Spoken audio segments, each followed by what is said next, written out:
ए video रे आमे किछि ओडिया क्वेश्चन डिस्कशन करबा जहाँकि ओटीईटी एग्जाम 2025 पई रहिछि किछि सिलेक्टिव क्वेश्चन आमे डिस्कशन करबा। तो एथिरे पुनी एक्स्ट्रा जिंस रहिछि कोन ना स्पेशल ओटीईटी से मान को पई जो माने कि इन सर्विस रे अछंती एवं ओटीईटी क्वालिफाई करिया पई आशा रखछंती तो तांको पई मध्ये ए क्वेश्चन गुड को हेल्पफुल रहबो। तो ओडिया रो पेडागोजी एवं सब्जेक्टिव क्वेश्चन गुड को देखिनबा कोन रहिछि यार क्वेश्चन एवं यार आंसर गुडी को डिस्कशन करिया।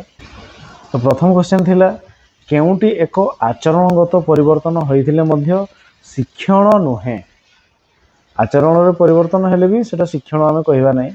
निशा बा औषध सेवन परे तार व्यवहार, गुरुजनों को सम्मान प्रदर्शन, समाजर कल्याण निमंते कार्य, समस्या समाधान करिवा।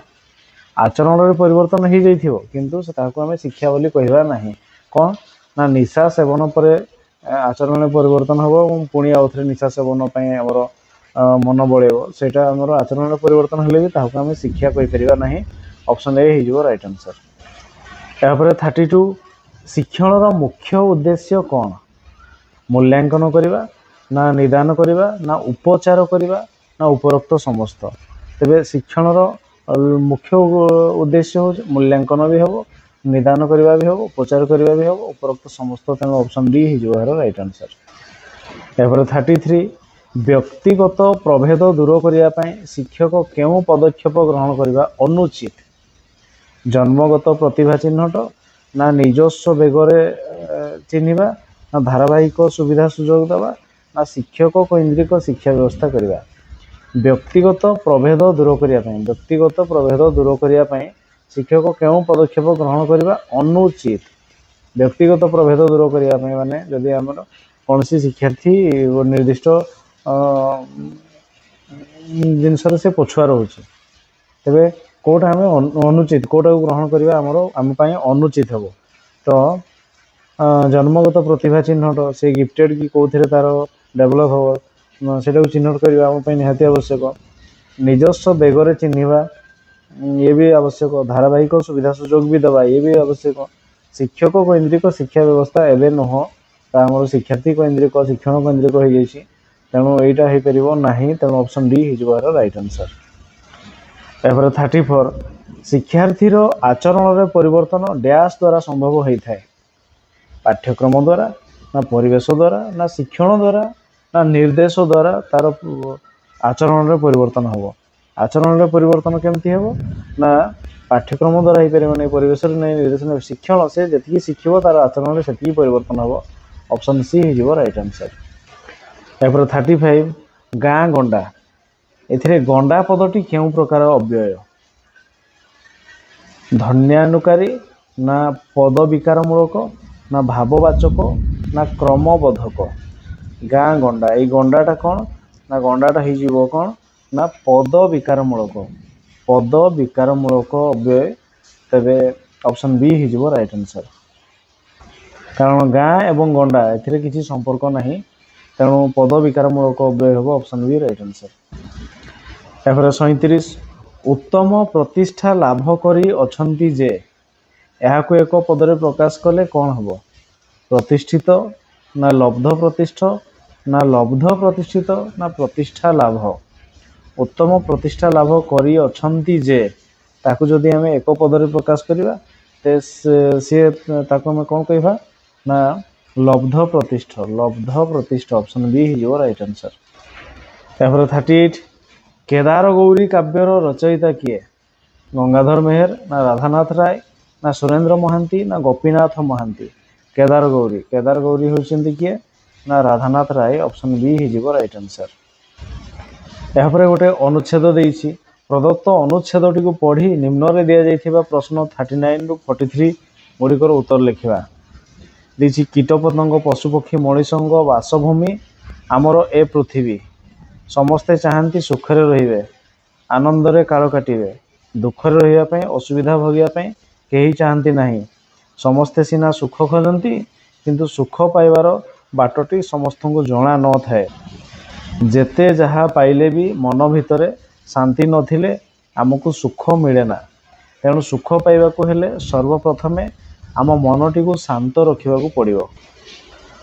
मनर शांति पाई आमे अन्य मानक भल पाई शिखिबा आमे अन्य को भल पाइले से माने मध्य हमको भल पाइबे अन्य पक्षरे आमे जदि अन्य मानक घृणा करिबा समस्त ऊपर ऊपर को नाक टेकिबा ताहले हमको कहीं किए भल पाइबो आमे जदि कहा संपर्क रे मन भितर खराब चिंता पोषण करिबा तेबे से मध्य आम प्रति खराब भावना पोषण करिवो अन्य मानक संपर्क रे आम मनर खराब भावना आम प्रति सेमानंक मनरे विरक्ति और घृणा भाव सृष्टि करिवो सेतिपई सुखरे रहिबाकू हेले मन भितर सब बड़े भल चिंता रखिबा अन्य मानक हित कामना करिबा मन भितर भल भावना रखिले आम पई ए दुनिया होई उठिबो सुंदर और आकर्षणीय समस्ते आमको आपणार आपणार जना पड़िबे समस्ते आमको आपणार जना पड़िबे ये थिला पैसेज पैसेज पई रहिछि प्रश्न प्रश्न नंबर 39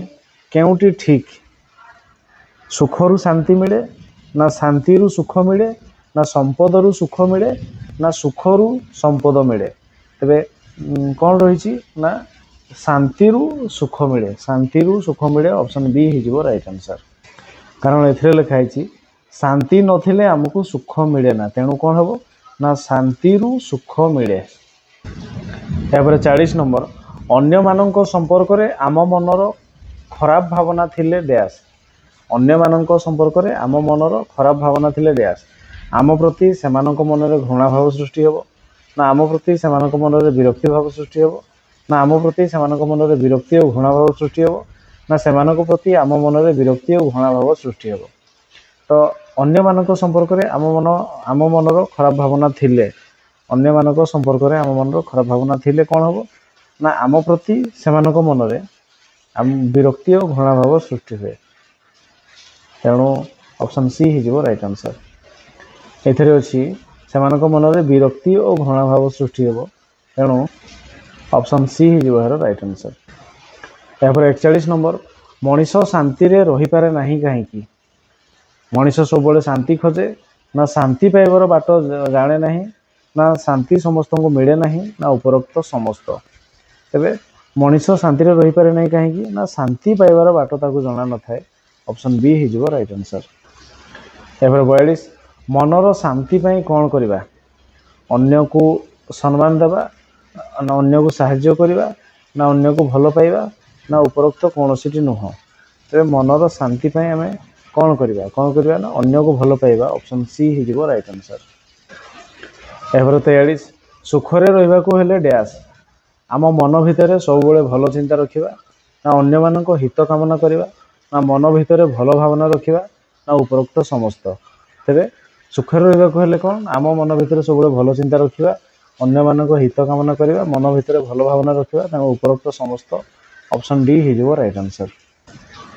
यापर गोटे कविता देछि निम्न प्रदत्त कवितांशटी पाठ करी तले दिया जाइथिबा प्रश्न 44 रु 48 गुड़िकर उत्तर लेख देछि किया केतकी बन बेतस कुंज घेन मो तीरे शून्य आजी सिंधुगो काहीं विहग गान ककिड़ कुहुतान जहू झरई मधु बिंदुगो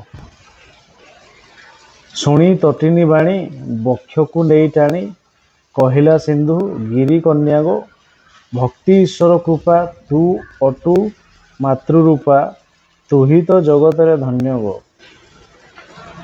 मानव महाबली प्रकृति पादे दड़ी न मानी विधतार नियम करुछि आजी जहा काहीं ता पाई रहा लभिब दिने फल चरम गाई कर्मर जय देई अमृत पय पशुछु कोटि जन पराणी झरुछु झरुथिबु पराण भरुथिबु तू ही तो जगतर कल्याणी ये थिला पद्य ए पद्य पई क्वेश्चन रही क्वेश्चन नंबर 44 उपरोक्त पद्य रे समुद्र काहाकू धन्य बोली कहिछि सागर ना जंगल ना तटिनी ना झरणा एठी देइछि कहिला सिंधु गिरी कन्या गो गिरी कन्या माने पर्वतर झियो होछि किए नदी हिथिबो पर्वतर झियो लभी ईश्वर कृपा तू अटू मातृरूपा तू ही तो जगत रे धन्य गो नदी पई कहिछि तेणु समुद्र काहाकू धन्य कहिछि तटिनी ऑप्शन सी हो राइट आंसर। यापर 45 ତୁହି ତ ଜଗତର ରାଣୀ ଏ କଥା କିଏ କାହାକୁ କହିଛନ୍ତି? ଜଙ୍ଗଲ କହିଛି ପବନକୁ ନା ସମୁଦ୍ର କହିଛି ନଦୀକୁ ନା ନଦୀ କହିଛି ସାଗରକୁ ନା ଜଙ୍ଗଲ କହିଛି ନଦୀକୁ। ତ ଇଏ ହେଇଯିବ କ'ଣ ନା ସମୁଦ୍ର କହିଛି ନଦୀକୁ। ତୁହି ତ ଜଗତର ରାଣୀ ସମୁଦ୍ର କହିଛି ନଦୀକୁ। ଅପସନ୍ ବି ହେଇଯିବ ରାଇଟ୍ ଆନ୍ସର। 46 କୋକିଳ କୁହୁ ତାନ କହିବାର ଅର୍ଥ କ'ଣ? କୁହୁ କୁହୁ ନା ସୁନ୍ଦର ସ୍ୱର ନା କୋଇଲିର ମଧୁର ସ୍ୱର ନା ଉପରୋକ୍ତ କୌଣସିଟି ନୁହଁ। କୋକିଳ କୁହୁ ତାନ ମାନେ କୋଇଲିର ତାନ ମାନେ ଗୀତ ବା ଧ୍ୱନି, କୋଇଲିର ମଧୁର ସ୍ୱର।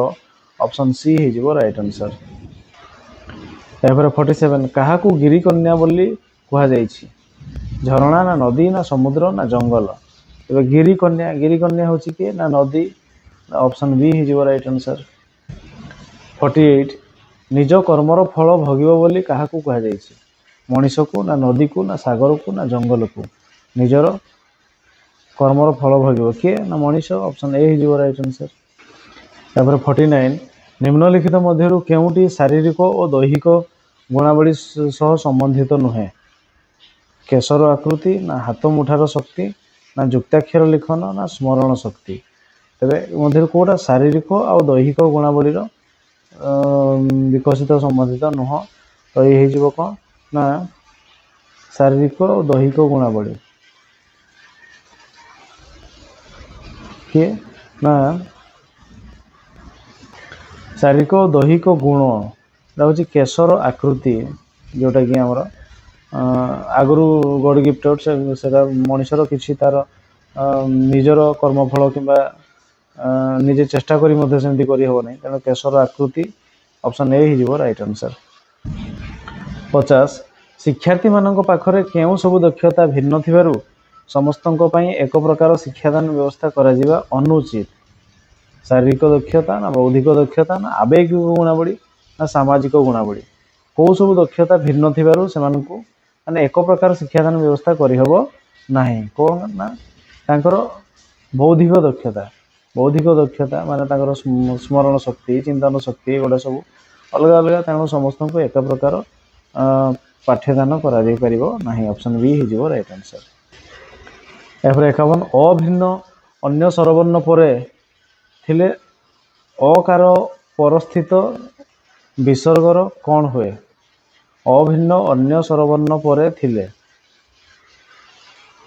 ଅକାର ପରସ୍ଥିତ ବିସର୍ଗର କ'ଣ ହୁଏ? ର ହୁଏ ନା ଲୋପ ହୁଏ ନା ସ ହୁଏ ନା ଓ ହୁଏ। ତେବେ ଏହାର ଆନ୍ସର ହେଇଯିବ କ'ଣ ନା ଲୋପ ହୁଏ। ଅପସନ୍ ବି ହେଇଯିବ ରାଇଟ୍ ଆନ୍ସର। ଏହାପରେ 52 କବିବର ରାଧାନାଥ ଲେଖିଛନ୍ତି ଧନ୍ୟ ରଥେ ତୁମ୍ଭ ଜନ୍ମ ଶୁଭକ୍ଷଣେ। ଏଥିରେ କେଉଁ ବିରାମ ଚିହ୍ନ ବ୍ୟବହାର କରାଯିବ?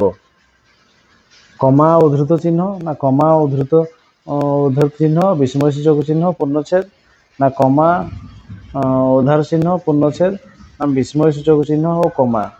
ତେବେ ଏଥିରେ କମା ଉଦ୍ଧୃତ ଚିହ୍ନ ବିସ୍ମୟସୂଚକ ଚିହ୍ନ ପୂର୍ଣ୍ଣଚ୍ଛେଦ ରହିବ। ଅପସନ୍ ବି ହେଇଯିବ ରାଇଟ୍ ଆନ୍ସର। ଏହାପରେ 53 ନିମ୍ନୋକ୍ତ କେଉଁ ରୂଢ଼ିର ଅର୍ଥ ଯତ୍ନ ନେବା? ଆଖି ଦେବା ନା ଆଖି ପକେଇବା ନା ଆଖି ରଖିବା ନା ଆଖି ବୁଲାଇବା। ତ ଏହାର ଆନ୍ସର ହେଇଯିବ କ'ଣ ନା ଯଦି ଦେଖିବା ତ ଆଖି ପକେଇବା ମାନେ ଲୋଭ ଦୃଷ୍ଟିରେ ଦେଖିବା, ଆଖି ରଖିବା ମାନେ ନଜରରେ ରଖିବା, ଦାୟିତ୍ୱରେ ରଖିବା ଯେଉଁଟାକି। ଆଖି ବୁଲେଇବା ମାନେ ଯେଉଁଟାକି ପରୀକ୍ଷା ନିରୀକ୍ଷା କରିବା ବା କ'ଣ ଅଛି କ'ଣ ନାହିଁ ସେସବୁ ଦେଖିବା। କିନ୍ତୁ ଆଖି ଦେବା ମାନେ ଆଖି ଦେଇଥିବୁ ମାନେ କ'ଣ ଗୋଟେ ଜିନିଷକୁ ଯତ୍ନ ନେଉଥିବୁ ବା କେୟାର କରୁଥିବୁ, ଯେଉଁଟାକି ଆମର ହେବ। ଅପସନ୍ ଏ ହେଇଯିବ ଆଖି ଦେବା ହେଇଯିବ ଏହାର ରାଇଟ୍ ଆନ୍ସର।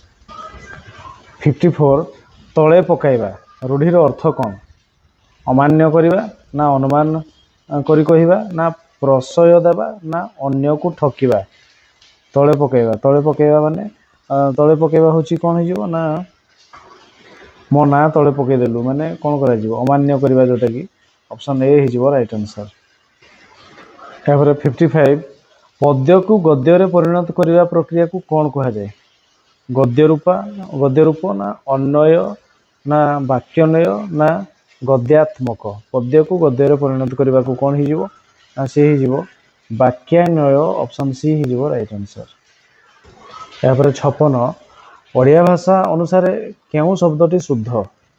ତତୋଧିକ ଲେଖା ହେଇଛି ସବୁ। ତତୋଧିକ କେଉଁଟା ଠିକ୍ ହେବ ना तत्वधिक ऑप्शन ए ही राइट आंसर 57 पछुआ और मांदा पिलांको पई शिक्षण व्यवस्थार रूपरेख केमिति हेबा उचित मध्याह्न भोजन ना मॉन्टेसरी प्रणाली ना पोशाक बंटन ना व्यक्तिगत दृष्टि पछुआ और मांदा पिलांको पई शिक्षण व्यवस्थार रूपरेख केमिति हेबा उचित ना सेकंड सेमान को व्यक्तिगत दृष्टि देबा उचित ऑप्शन डी ही राइट आंसर